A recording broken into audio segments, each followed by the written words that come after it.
Vihari press meet పెట్టి లక్ష్మిని తన భార్యగా ప్రపంచానికి పరిచయం చేయాలని అనుకుంటాడు. ఇక దాంతో యమున, వస్తా, చార్కిస వీళ్ళందరూ కూడా ఎంతగానో ఆనందపడిపోతూ ఉంటే లక్ష్మి మాత్రం కంగారు పడిపోతూ ఉంటుంది. విహారీ గారు అనవసరంగా ప్రెస్ మీట్ పెట్టి నా గురించి ప్రపంచానికి తెలియజేయాలని అనుకుంటున్నారు, కానీ ఇలా ఆయన ప్రెస్ మీట్ పెట్టడం వల్ల ఇంట్లో ఇప్పుడు ఎన్ని గొడవలు జరుగుతాయో ఏంటో, సహస్రమ్మ గారు ఎలా రియాక్ట్ అవుతారో ఏమో అని చెప్పి లక్ష్మి ఎంతగానో టెన్షన్ పడిపోతూ ఉంటుంది. మరోవైపు సహస్ర పద్మాక్షితో అమ్మ ప్రెస్ వాళ్ళు కూడా వచ్చేస్తారు, ఇప్పుడు బావ ఏం చెప్తాడో ఏంటోనని భయంగా ఉందమ్మా. ఇప్పుడు కనుక బావ తన నోటి నుండి లక్ష్మి తన భార్య అన్న నిజాన్ని ఈ ప్రపంచం ముందు బయటపడితే నేను తట్టుకోలేనమ్మా, నీకు ముందే చెప్తున్నాను. ఒకవేళ బావ కనుక నాకు దూరం అయ్యే పరిస్థితి వస్తే నేను ప్రాణాలు వదిలేస్తాను అని చెప్పి సహస్ర అంటూ ఉంటే, లేదే నువ్వేం కంగారు పడుకో, నేనున్నాను కదా, అంతా నేను చూసుకుంటాను. వాడు కనుక నిజం బయట పెట్టాడంటే ఏం జరుగుతుందో నువ్వే చూడు అని చెప్పి పద్మాక్షి అంటూ ఉంటుంది. మరోవైపు సుభాష్ గన్ పట్టుకొని రెడీగా ఉంటాడు. అంబిక సుభాష్కి ఫోన్ చేసి, సుభాష్ నువ్వు రెడీగానే ఉన్నావు కదా, ఒకవేళ ఆ విహారీగాడు కానీ మనం చేసిన కుట్రల గురించి బయట పెట్టాలని చూస్తే ఆ మరుక్షణమే వాడిని, ఆ లక్ష్మిని ఇద్దరిని కూడా చంపేశాయి. మన టార్గెట్ వాళ్ళిద్దరూ, బాగా గుర్తుపెట్టుకో అని చెప్పి అంబిక అంటూ ఉంటుంది. మరోవైపు ఒక అజ్ఞాత వ్యక్తి జైలు నుండి రిలీజ్ అయ్యి విహారీ కుటుంబం మీద పగతో రగిలిపోతూ ఉంటాడు. రే విహారీ, నువ్వు ప్రెస్ మీట్ ఎందుకు పెట్టావో, ఆ ప్రెస్ మీట్ పెట్టిన తర్వాత మీరంతా ఎంత సంతోషంగా ఉంటారో అదంతా కూడా నాకు తెలుసు. ఎట్టి పరిస్థితుల్లోనూ మీరు అనుకున్నది జరగనివ్వను అని విహారీకి ఫోన్ చేస్తూ ఉంటే విహారీ ఫోన్ కట్ చేస్తూ ఉంటాడు. ఈ ఫోన్ని ప్రెస్ మీట్ అయిన తర్వాత మాట్లాడొచ్చులా అనుకొని విహారీ లక్ష్మిని పిలుస్తూ ఉంటాడు. అదేంటి సార్, బిజినెస్కి సంబంధించిన విషయం కాదని చెప్పారు కదా, మరి లక్ష్మిని పిలుస్తున్నారేంటి, తను మీ ఫ్యామిలీ మెంబర్ కాదు కదా అని చెప్పి ప్రెస్ వాళ్ళు అడుగుతూ ఉంటారు. ఇక దాంతో ఆ విషయం చెప్పాలని లక్ష్మిని పిలుస్తున్నాను, ఒక 1 minute వెయిట్ చేయండి, నిజమేంటో మీ అందరికీ తెలుస్తుంది అని చెప్పి విహారీ లక్ష్మిని పిలుస్తూ ఉంటే లక్ష్మి టెన్షన్తో అక్కడే నిలబడిపోతుంది. అమ్మ లక్ష్మి, ఏం ఆలోచిస్తున్నావమ్మా, వెళ్ళు, విహారీ పిలుస్తున్నాడు కదా, ఇక ఈ రోజు నుండి నువ్వు ఎవరికి భయపడాల్సిన అవసరం లేదు, ధైర్యంగా వెళ్ళి విహారీ పక్కన నిలబడు అని చెప్పి యమున అంటూ ఉంటుంది. ఇక ఇదంతా చూస్తున్న సహస్ర, అమ్మ చూసావు కదా, ఆ లక్ష్మిని కూడా ప్రెస్ వాళ్ళ ముందుకి పిలుస్తున్నాడు, అయిపోయింది, ఇక నా జీవితం నాశనం అయిపోయింది, నువ్వు ఏం చేయలేవు, నేనే గన్ తీసుకువచ్చి ఆ లక్ష్మిని చంపేస్తాను, లేకపోతే నన్ను నేను కాల్చుకొని చచ్చిపోతాను అని సహస్ర అంటూ ఉంటుంది. సహస్ర, ఒక 2 నిమిషాలు వెయిట్ చేయవే, అసలు ఏం జరుగుతుందో చూద్దామని చెప్పి పద్మాక్షి అంటూ ఉంటుంది. విహారీ ఎంతో సంతోషంగా లక్ష్మిని ప్రెస్ వాళ్ళ ముందుకు పిలిచిన తర్వాత అజ్ఞాత వ్యక్తి విహారీకి ఫోన్ చేస్తాడు. ఇప్పుడు కనుక నువ్వు నా ఫోన్ కట్ చేసావంటే మీ అమ్మ పరువు ప్రెస్ వాళ్ళ అందరి ముందు తీస్తాను అని చెప్పి అతను అంటూ ఉంటాడు. దాంతో విహారీ కంగారు పడిపోతూ ఉంటాడు. ఇదేంటి, అమ్మ పరువు తీస్తానని వాడెవడో మెసేజ్ పెట్టాడు, వీడు ఎవడై ఉంటాడో అని చెప్పి ఎక్స్క్యూజ్ మీ అంటూ విహారీ పక్కకు వెళ్ళి అతనితో ఫోన్లో మాట్లాడుతూ ఉంటాడు. రే ఎవడ్రా నువ్వు, మా అమ్మ పరువు తీస్తానని అంటున్నావు, అసలు మాకు నీకు ఏంట్రా సంబంధం అని చెప్పి విహారీ అంటూ ఉంటాడు. ఇక దాంతో అతను, అదంతా నీకు అనవసరం, ఎట్టి పరిస్థితులను ఆ ప్రెస్ మీట్ జరగకూడదు, మర్యాదగా ఆ ప్రెస్ మీట్ని క్యాన్సిల్ చేసి నేను చెప్పిన చోటికి వచ్చి నన్ను కలువు అని చెప్పి అతను అంటూ ఉంటాడు. ఏంట్రా పిచ్చి పిచ్చిగా మాట్లాడుతున్నావు, నువ్వు చెప్పినంత మాత్రాన నేను ఆ ప్రెస్ మీట్ని క్యాన్సిల్ చేయాలా, నీలాంటి వాడి బెదిరింపులకు నేను భయపడిపోను అని చెప్పి విహారీ ఈరోజు నేనేమనుకున్నానో అది చేసి తీరుతాను అని చెప్పి అంటూ ఉంటే, సరే నా మాట వినవు కదా, ఒక్కసారి నీ ఫోన్కి వచ్చిన ఆ మెసేజ్ చూడు అని చెప్పి విహారీతో అతను అంటూ ఉంటాడు. విహారీ తన ఫోన్ని చెక్ చేసుకోవడంతో యమున, అతను ఇద్దరు క్లోజ్గా కలిసి దిగిన ఫోటో ఉంటుంది. ఆ ఫోటో చూడగానే విహారీ ఒక్కసారిగా షాక్ అవుతాడు. ఇదేంటి, అమ్మ వీడితో ఎందుకు ఫోటో దిగింది అని చెప్పి విహారీ కంగారు పడిపోతూ ఉంటే, ఇకప్పుడు ఆ వ్యక్తి చూసావు కదా ఆ ఫోటోని.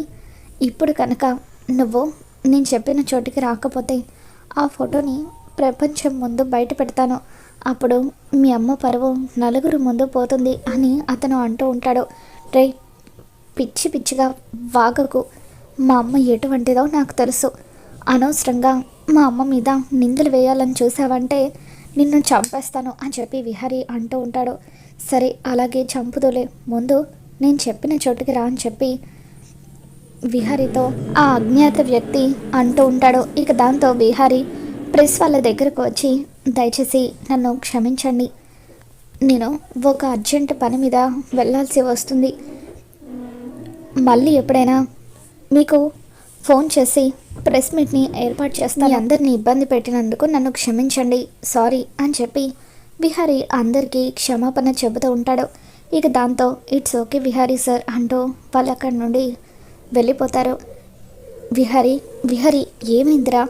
లక్ష్మి నీ భార్య అని అందరి ముందు బయట పెడతానన్నావు కదా, మరి ఏం చెప్పకముందే అలా ఎక్కడికి వెళ్ళిపోతున్నావురా అని అంటూ ఉంటే, అమ్మ దయచేసి ఇప్పుడు నన్ను ఏమీ అడక్కు, నాకు ఒక ఇంపార్టెంట్ పని ఉంది, వెళ్ళొచ్చిన తర్వాత చెప్తానంటూ విహారీ బయటకు వెళ్ళిపోతాడు.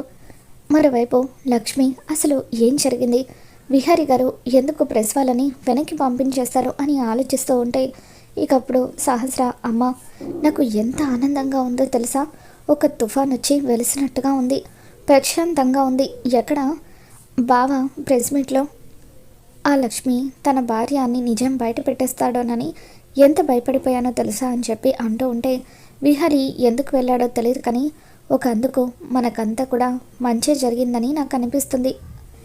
పోనీలే, ఎందుకో ఒక అందుకి విహారీ అయితే ప్రెస్ వాళ్ళని వెనక్కి పంపించేస్తాడు, అది చాలు, నెక్స్ట్ ఏం చేయాలో ఆలోచిద్దాం. నువ్వు ఇక ఈ విషయాన్ని ఇంతటితో వదిలేసి అని చెప్పి పద్మాక్షి సహస్రతో అంటూ ఉంటుంది. మరోవైపు అంబిక అసలు విహారీ ఎందుకు ప్రెస్ మీట్ పెట్టినట్టు, ఎందుకు మధ్యలోనే ఆపేసినట్టు, అసలు ఏం జరుగుంటుంది అని ఆలోచిస్తూ ఉంటుంది. విహారీ ఆ అజ్ఞాత వ్యక్తి చెప్పిన చోటికి వెళ్తాడు. ఇక అతను అక్కడికి వెళ్ళేసరికి కొంతమంది రౌడీలు విహారీని చుట్టుముట్టి విహారీని చంపే ప్రయత్నం చేస్తూ ఉంటే విహారీ వాళ్ళందరినీ కూడా చితక్కొడతాడు. రే, ఇవ్వట్రా నువ్వు, డైరెక్ట్గా నాతో పోరాడడం చేతకాక ఇలా దొంగచాటుగా నన్ను దెబ్బతీయాలని చూస్తావా అని చెప్పి విహారీ మండిపడుతూ ఉంటే, ఇక అప్పుడే ఆ అజ్ఞాత వ్యక్తి విహారీ ముందుకు వస్తాడు. ఇక అతను విహారీని కోపంగా చూస్తూ ఉంటాడు. రే, నీతో పెట్టుకోలేక నేను చాటుగా తలపడుతున్నానా, నేను తలుచుకుంటే నిన్ను చంపడం నాకు ఒక్క నిమిషంలో పని అని చెప్పి అతను అంటూ ఉంటాడు. మరి ఎందుకురా చాటుగా ఉండి ఈ రౌడీలను పంపించి నన్ను చంపించాలని చూసావో, అసలైనా నువ్వెవరివో కూడా నాకు తెలీదు, నీతో నాకేంటి పాగా అని చెప్పి విహారీ అంటూ ఉంటాడు. ఇక దాంతో అతను విహారీతో, నా పగ నీతో కాదు, మీ అమ్మతో, మీ నాన్నతో. 25 ఏళ్ల క్రితం చెయ్యని తప్పుకి మీ నాన్న మీ అమ్మ కలిసి నన్ను జైలుకి పంపించారు. అప్పటి నుండి జైల్లోనే నేను శిక్షను అనుభవించాల్సి వచ్చింది. ఆ పగంతా కూడా తీర్చుకోవడం కోసమే నేను రిలీజ్ అయ్యి బయటకు వచ్చాను. మీ కుటుంబంలో ఏ ఒక్కరిని కూడా నేను విడిచిపెట్టను అని చెప్పి అతను అంటూ ఉంటాడు. అసలు మాతో మీకింటి పగ, ఏంటా పగ అని చెప్పి విహారీ అంటూ ఉంటాడు. ఇక దాంతో ఒక్కసారి మీ అమ్మ దగ్గరికి వెళ్ళి బలరాం అంటే ఎవరని అడుగు, మీ అమ్మే మొత్తం నీతో చెప్తుంది అని అతను అంటూ ఉంటాడు. ఇక దాంతో విహారీ, బలరామా, అసలు ఎవరి బలరాం, అమ్మకు ఈ బలరాంకి ఏంటి సంబంధం అని చెప్పి ఆలోచిస్తూ ఇంటికి వస్తాడు. విహారీ ఇంటికి వచ్చిన తర్వాత యమున, నాన్న విహారీ అసలు ఎక్కడికి వెళ్ళావు నాన్న, మధ్యాహ్నం నుండి నువ్వు భోజనం కూడా చేయలేదు, రా నా చేతులతో నేనే వడ్డిస్తాను అని చెప్పి యమున విహారీకి వడ్డిస్తూ ఉంటుంది. విహారీ మాత్రం ఆలోచిస్తూ ఉంటాడు. లక్ష్మి కూడా పక్కనే నిలబడి ఉంటుంది.